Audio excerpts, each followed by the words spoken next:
What's up guys, Sleepz here with another episode of my Journeys to Ultimate Team, and in this episode we are going to be doing the Hybrid Leagues SBCs, the last of the advanced SBCs, so we're going to go ahead and take care of that in this episode, and we're going to start as usual from most difficult to easiest, and for these, the recurring theme you're going to see for the most part is going to be mainly all nationality teams. You know, you might have like one or two maybe, and in this one we did go for Brazilian, and I did not have to buy any of the players other than the ones I'm highlighting, and normally I do show myself purchasing these players, but when I was actually checking Kaká's price as well as that other goalkeeper Volpe, I saw some really cheap bins and I just sniped them real quick, so I snagged them. The only one I had left to buy was actually Danilo at right back, and that completes that SBC. So that one was very cheap. I think that one cost maybe just under 3,000 coins, 2,500, somewhere in that range. So paying that much for a 35k pack is very, very nice indeed. Now moving on to this next one, Prime 9. As you guys can see, I'm kind of running out of players to do these SBCs with, so especially some of the more tricky ones. So in this one, I actually have to buy 4.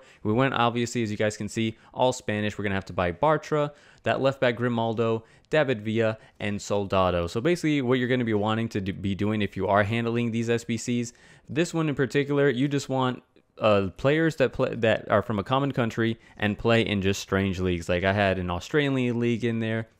We've got a Turkish league, and the last one I had like the Greek league. So you just want those. That's why a lot of these random non-rares go for a good amount of coins, is for these SBCs in particular. So we got to buy Bartra. Here's the last one. This one just a little bit more pricey. Maybe this one was about 3,500 for the 4 players we needed, but it's definitely worth it here. And of course, we do want the big prize at the end, which is a 55k pack. And right here, like I said, we paid maybe 35 to 4,000 coins, and we got ourselves a 45k pack. So we've spent like 7k, guys, and we've got like 80,000 coins worth of packs. Very nice. So moving on to this next one. This one is where, like I said, I'm kind of running out of players, so I had to hybridize it a little bit, but it did actually end up working, and I didn't have to buy anybody. There was actually a surprising amount of Ivory Coast players that play in different leagues, so it helped out quite a bit. We went with French at the back, and then at right mid, I just stuck a Premier League player. It didn't really matter who it was, as long as they were in the Premier League. So we're going to redeem that one. And then finally onto this one. This one was definitely the easiest because you could have 3 from the same league. So it just made it very easy, and I was even able to use a bronze and a silver there. No problem here. Didn't have to buy a single player for this one either.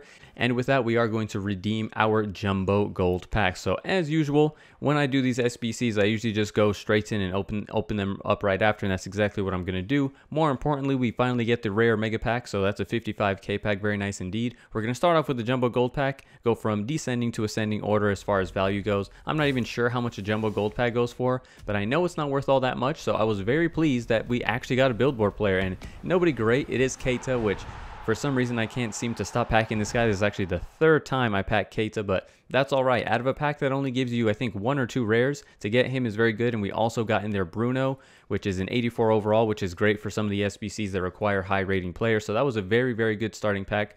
Like I said, jumbo gold pack, you don't expect much, and that was very nice. So I had a question for you guys really quick, because sometimes when I'm watching a FIFA stream or I watch a YouTube video, it seems like the streamer or YouTuber somehow immediately knows whether there is a walkout or a billboard player in the pack. Can you guys tell me in the comments how it is that they know that?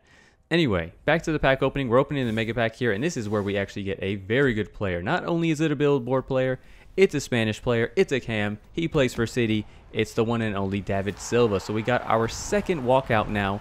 I guess it is 3rd. The other one was the Inform Munier we got, who does walk out, but this is just like default, like this is a walkout. So it was very, very pleasing to finally pack another like legit walkout. David Silva, he doesn't go for anything crazy, but he was going for like 35k, I believe, somewhere in that range. And we also got 85 overall Ruffier, who was going for like another 8 to 9,000. Sturridge no longer goes for anything. So that was a very good pack. Mega pack, 35k. And just by packing David Silva, we've already recovered the coins that we spent buying those miscellaneous players, and we are in the profit section. So guys, if for some strange reason you are not doing these SBCs, make sure you do these SBCs. They are well worth it. Even if you have to buy the full 11, I'm sure you'll get your coins back more often than not. So if you're not doing these SBCs, guys, do them. Anyway, moving on to this next pack, we did get Strootman in there, who, like I said, it's good to have these high-rated players that don't go for much. They help later on for other SBCs. Onto the rare mega pack, and for some reason, this is the unluckiest pack of them all, the most valuable pack, and it was arguably the worst. You see there, our player is Hutchinson from Canada, and absolutely no value in that pack, but that's all right. We're going to keep everything. Of course, everything in here is rare, so you're going to get your contracts, your fitness, and all that, which who's going to complain about all that? Discard all that. That's another 3,000 coins, and now we are ready to move on to the gameplay. Now, in the last episode, I got wrecked, guys, so I knew in this episode I'm going to focus, I'm going to try my heart out, and I'm going to try to bring some good goals and some good results, because last episode was terrible. I think we played 4 matches and I only won 1 or 2 of them, so that's just not good enough, especially because the position I put myself in Division 5 is I cannot lose a single match. If I lose 1 match, then that means I don't get the title. I won't necessarily get relegated. I still have a chance at promotion, but I want the title. You know, it's only Division 5. We should be breezing through this. So hopefully we can make the comeback and get that title in the coming episodes. This guy does take the lead. It didn't start off well for us, but as you guys can see here, I was all over him. I was peppering the goal, and it was only a matter of time before we scored. There's Welbeck. Trusty Welbeck. I cannot give this guy enough praise. Welbeck is just a different kind of animal. He doesn't score there. Good chance here for Vardy. He clears that one. That was definitely going to go in had it not been for that block. But from the resulting corner, who else other than Danny Welbeck, yet again, getting on the end of it and scoring it to give us the lead in this one. Actually, we're level, so we're up 2-1. He's going to get himself a decent chance here with Traore, and I think this was shortly after I scored. I'm sure you guys know how difficult it can be to defend these kick-off goals, but we're on the ball here with Vardy. We just about managed to get around that slide tackle. We are going to cross this one with the R1 square at the back post, and there is Danny Welbeck again with the hat-trick right on the stroke of halftime to give us our lead back. And right here, this is just a terrible, I mean, it's a mixture of 2 things. Yes, it's terrible for me. I should probably clear that quicker. 2, it's EA shenanigans, because that was not a penalty. I was not controlling the goalkeeper, then the goalkeeper just took him out. But looking back at that on hindsight, just get rid of the ball and you just avoid those situations. That's a good way to avoid a lot of the EA shenanigans. What you have to do is just don't put yourself in the EA shenanigans situation. So avoid the situation, and the random factor goes away altogether. So that's just something I got to work on better. So anyway, it didn't matter in the end in this one. We are up 5-3. He does actually hit the crossbar / post there. That was like right on the corner in the dying minutes to maybe pull one back, but we defended well and we held on to that 2-goal lead. Danny Welbeck with another 4 goals, and he got himself a perfect 10 out of 10 rating. What a stud Danny Welbeck is. If you haven't bought this guy and you have a little starter Premier League team, just try him out. He's only like 1,000 coins. If he doesn't work, take him out of your team. But if he's as efficient for you as he is for me, you definitely won't regret it. So moving on to this next match, this guy has a sick team. He's got Aguero, Player of the Month Mane, Pogba, and we all know these players are very, very valuable. And he does take the lead early on through Aguero, who just seems to be an animal in this game. To be honest, every FIFA Aguero is just a really good striker, so I'm not surprised there.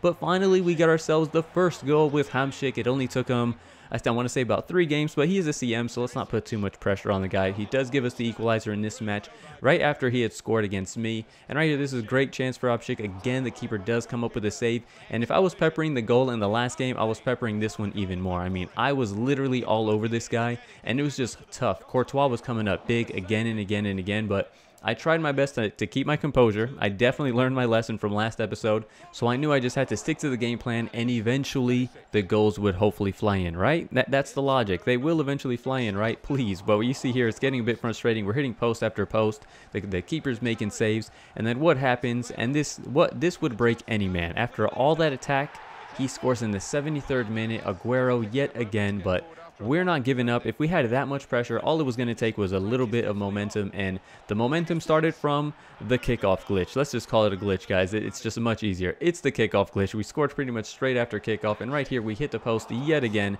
but thankfully we do score. Perisic was there at the back stick to pick up the scraps on that one. Now he's on the ball here with Mane, and it's the dying minutes of the game, and I would have hated to give away an equalizer there, but fortunately, keeper comes up with a good save, and we hold on to the lead to make it 3-2, and we get ourselves the 3 points. Like I said, we cannot afford a single loss, and you guys see there I had 23 shots, 14 on target. How that game was only won by a margin of 1 goal, I have no idea, but like I was saying, we cannot afford to lose a single game. We can draw 1. But that's it. So I don't want to put myself in a high pressure situation. I really want to be grabbing 3 points out of basically every single game. And this guy had a very solid La Liga team. He's got Iñaki Williams playing striker, which he isn't on full chemistry, but I'm sure that's not going to be that much of a problem when you're using one of those overpowered beasts like him. We do go up in this one. Luke Shaw, of all people, was a very good strike. I was actually extremely surprised he scored that. And Koke with a strange finish. I mean, that was like first time, and he finessed it beautifully into the corner. We are going to respawn, though, through none other than Danny Welbeck. A good shot from the top of the box, finds the corner, and we get our lead back. And then right here, we're on the ball here with Lanzini. A little ball roll. I think we actually megged his player there. That was a very nice skill, and we are awarded a penalty. Now, last episode, I missed 3 out of 3, and thankfully this time we are clinical with our opportunity to double our lead. It's now 3-1.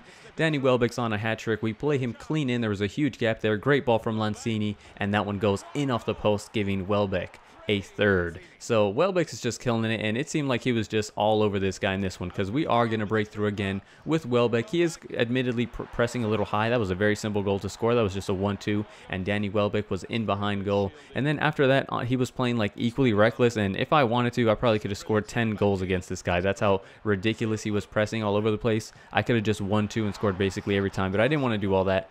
But we did score a nice goal there with Zappacosta. We just dribbled past like 4 players and even the keeper and put it into the empty net. So I thought that was a nice enough goal to score and put that in this episode. So we win that one 6-1.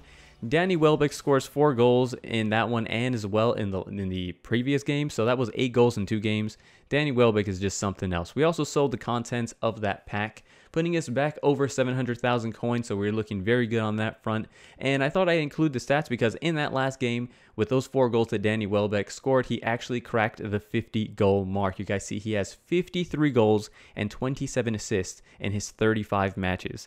Guys, that is 80 goal involvements in just 35 games. That is unheard of. I don't think I've ever had a forward put in that much of a shift ever. Like, even the most expensive players I've ever had. I don't know how this guy is playing so incredibly well, but I sure hope that he can keep it up. But that's going to be it for this episode, guys. I hope you're all enjoying the series. Please leave a like, leave a comment, and subscribe if you haven't already, and I'll catch you guys next time. Thanks for watching.